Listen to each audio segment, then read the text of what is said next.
میں نے اس کو زور لگا کر کھسکایا تو وہ کھل گیا۔ اندر پہنچ کر میں نے سکون کا سانس لیا اور رک کر سامنے دیکھا۔ کٹہرے سے کوئی 10 گز کے فاصلے پر عمارت استادہ تھی۔ اس میں قدیم وضع کی اینٹوں کا استعمال کیا گیا تھا۔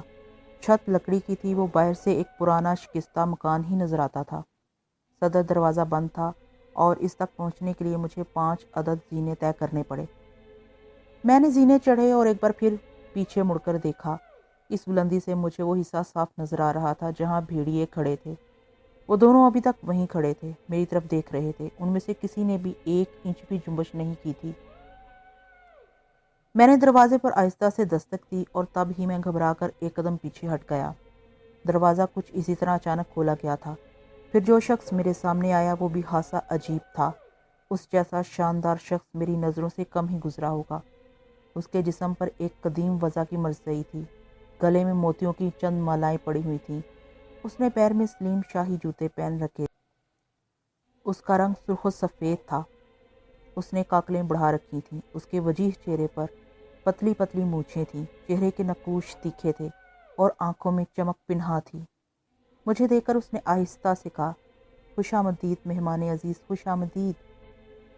پھر اس انداز میں ہاتھ ہلائے جیسے وہ مجھے اندر آنے کا اشارہ کر رہا ہو۔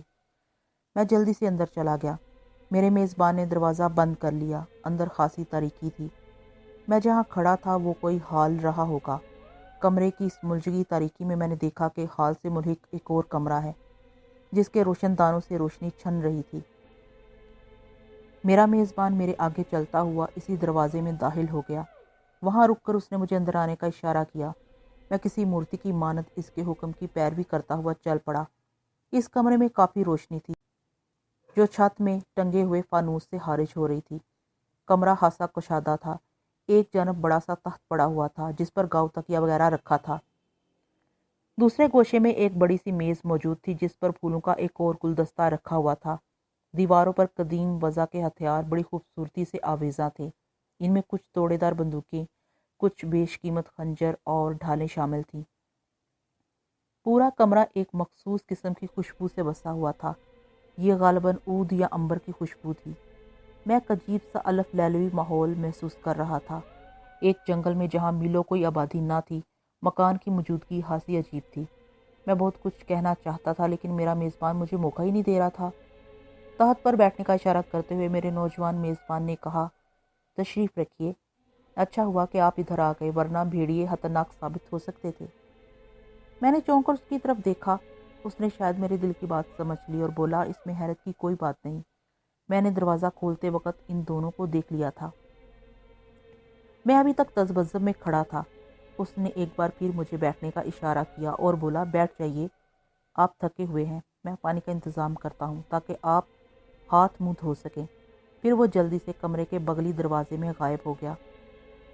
میں تخت پر ایک جانب ٹک کر ادھر ادھر دیکھنے لگا۔ اسی وقت مجھے بغلی کمرے سے اپنے میزبان کی آواز سنائی دی۔ وہ کہہ رہا تھا، سنبلا جاؤ، مہمان کو بلا لو، پانی میں نے رکھ دیا ہے۔ میں ایک دم چوکس ہو کر بیٹھ گیا۔ یہ ایک اور حیرت ناک امر تھا۔ یہاں ایک عورت بھی موجود تھی۔ مجھے زیادہ انتظار نہیں کرنا پڑا۔ دروازہ کھلا اور میری آنکھیں کھلی کی کھلی رہ گئیں۔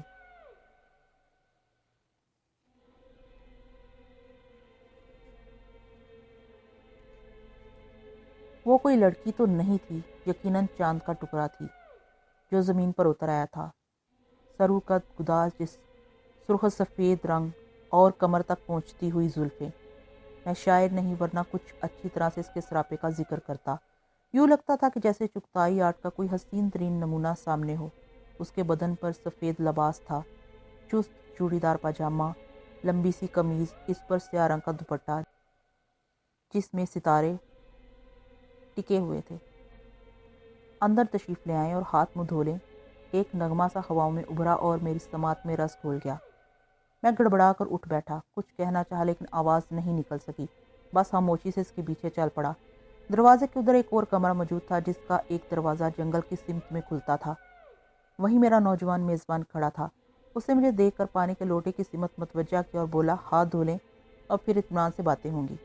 تب پہلی بار میں نے کہا، میں آپ کا بہت مشکور ہوں۔ میں نے مزید کچھ کہنا چاہا لیکن کچھ کہہ نہیں سکا۔